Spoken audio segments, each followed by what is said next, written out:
Beauté c'est fort, je suis Joëlle Billy-Baltali, j'ai été candidate à l'élection présidentielle de décembre 2023. Bien entendu, je suis congolaise et maman de 4 enfants. Alors c'est fort de tout ce que j'ai pu constater en faisant le tour du pays. Je suis quelqu'un qui travaille beaucoup à la base, principalement avec les femmes dans les communautés rurales. C'est le fait d'avoir pu me rendre compte de la misère dans laquelle vivent toutes ces populations. C'est le fait d'avoir identifié toutes ces injustices sociales, ces inégalités dans lesquelles vivait le peuple congolais. Et c'est principalement ce souci de pouvoir apporter ma pierre de contribution. Et pour pouvoir contribuer à l'évolution du pays, je voulais passer aussi par une offre politique qui m'a permis de pouvoir mettre en exergue le besoin que soit renouvelée la classe politique congolaise, le besoin que cette classe soit assainie. Par l'assainissement, je parle de la moralisation de la politique dans notre pays. Donc, en tenant tous ces éléments bout par bout, j'ai estimé qu'il était pour moi opportun de pouvoir me présenter en tant que candidate et c'est ce que j'ai fait. Mon slogan est celui que tout le monde aujourd'hui semble récupérer de son côté, ça s'appelle la République des valeurs. Je me suis battue au travers de cette offre politique pour que désormais notre République tienne compte dans son fonctionnement, dans sa structure, des textes. Nous avons un énorme problème du respect des textes, du respect des normes, du respect des standards et la République des valeurs appelée justement à ce retour aux choses normales, à ce retour à une gouvernance se basant sur notre constitution, à ce retour sur une économie qui porte réellement sur des structures formelles mais consacrées dans notre pays, où la place du Congolais, parce que la valeur, la toute première, c'est la valeur du capital humain, dont j'ai tenu au cours de ma campagne à ce que le slogan République des valeurs porte sur différents échelons, l'humain, le Congolais, les textes à travers le respect de la Constitution et bien entendu permettre à ce que nous vivions dans un pays où nous vivons en toute intelligence, en respect des uns et des autres. L'éducation nationale, pour ne pas dire la jeunesse, est la base de toute nation. C'est le noyau même, le fondement même de notre population et nous devrions avoir un regard particulier sur notre jeunesse et principalement sur l'éducation nationale.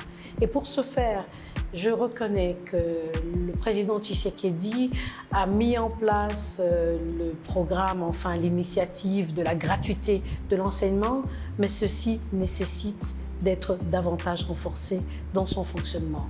Pour cela, il va falloir que l'on construise davantage d'écoles, que les écoles soient réparties à travers toute la République, parce que j'ai envie de vous parler là du principe, ou en tout cas de la justice environnementale. C'est cette justice qui fait en sorte que les inégalités n'existent plus. Qu'un enfant qui étudie dans la capitale à Kinshasa ait exactement les mêmes acquis, les mêmes conditions qu'un compatriote congolais de son âge qui étudie à Aru, à Tingi-Tingi, à Lukalu ou à n'importe quelle autre province de notre pays. Donc c'est permettre à ce que la justice environnementale donne les conditions et les meilleures pour que l'éducation au Congo devienne le fer de lance, parce que notre population est quand même constituée d'environ 65% d'enfants en dessous de 20 ans. Il est donc temps pour nous de pouvoir prendre à bras-le-corps la jeunesse et l'éducation de cette frange de la population pour que nous ayons le modèle type de ce qu'un Congolais de demain doit réellement être. Là encore, la République des valeurs prend tout son sens. Pour que nous ayons une administration vertébrée, parce que la colonne vertébrale d'un État, c'est justement l'administration publique. Et que pour qu'aujourd'hui nous ayons une administration digne de ce nom, Premièrement, il va falloir, encore une fois, que les textes soient respectés. Par texte, j'entends que chacun des fonctionnaires que nous avons soit payé sur la base d'une politique salariale équitable. Ça veut dire que pour un poste équivalent, un fonctionnaire, qui soit du ministère de la Justice, qui soit de la Santé ou un ministère de l'Agriculture, puisse avoir des salaires non seulement, on va dire, plafonnés, mais aussi échelonnés, mais qu'ils aient aussi des salaires qui tiennent compte du pouvoir d'achat et du contexte conjoncturel dans lequel nous sommes aujourd'hui. Ça, c'est la première des choses. Il va falloir recycler aussi les fonctionnaires. Ils sont pour la plupart arrivés tous à un âge de leur retraite, mais très peu dans l'entretemps ont pu avoir les b.a.-ba de l'administration publique. Donc il va falloir leur donner un minimum de renforcement de capacité, il va falloir étudier les plans de mise en retraite et les plans de recrutement en fonction de leurs compétences, parce que l'administration publique, c'est là où nous devons avoir le meilleur de nos éléments, le meilleur des Congolais. Ce sont eux qui permettront à ce Congo, à ce pays dans lequel nous vivons, de pouvoir résister, comme par exemple, vous savez, en Belgique, quand il n'y a pas eu de gouvernement pendant 2 ans, le pays a continué de tourner parce que structurellement, l'administration publique était bien outillée. C'est à ça que nous appelons pour que demain, effectivement, à Kinshasa ou dans n'importe quelle province, on puisse retrouver une administration qui délivre des services publics les meilleurs, qui donne des orientations les meilleures à la population et qui soit forcément en phase avec les administrés que nous sommes. J'ai envie de croire que tout est fait, en tout cas à travers les différents programmes qu'a pu lancer le président Tshisekedi. Tout est fait désormais pour que la jeunesse congolaise ne soit plus désœuvrée. Il y a un programme déjà d'accompagnement et de relance même de l'entrepreneuriat des jeunes qui est lancé. Il y a un programme de monitoring, ou en tout cas de mentoring plutôt, j'allais dire, pour la jeunesse qui travaille principalement dans la filière agricole. Mais il y a aussi cette jeunesse que l'on veut voir formée, outillée à travers les différents programmes qu'il y a aujourd'hui dans les universités.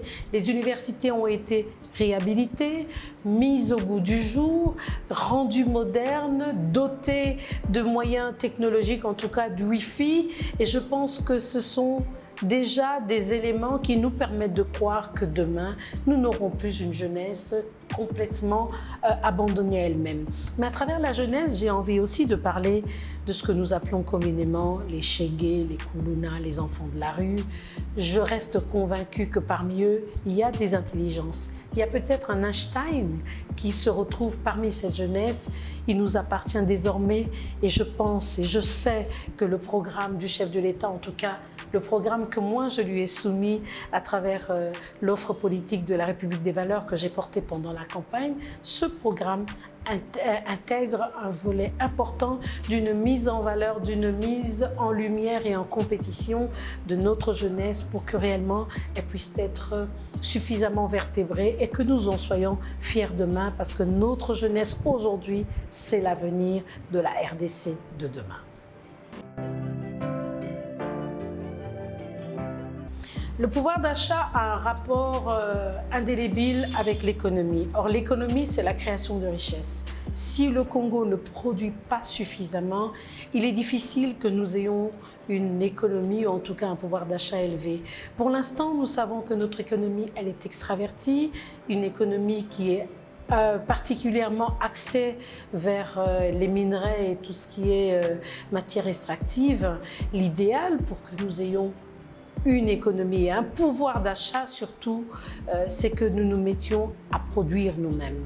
Cette production, elle peut être d'ordre alimentaire, elle peut être d'ordre structurel, technologique. C'est pour cela que les moyens doivent être mis à disposition pour que nous développions en interne des industries, de quelque ordre que ce soit, que le tissu, c'est ça l'économie secondaire, que des tissus industriels retrouvent leur place au sein du Congo. Et je pense que le gouvernement a pris toutes ces mesures. Je reste convaincue effectivement que nous retrouverions notre fierté, notre pouvoir et indépendance économique une fois que nous deviendrons de vrais travailleurs, que nous aurons un accompagnement de l'État du point de vue financier, du point de vue structurel, du point de vue de la fiscalité aussi. Et c'est ça qui donnera en fait cette facilité, ou en tout cas ce pouvoir d'achat que nous espérons puissant, important pour toute la population congolaise.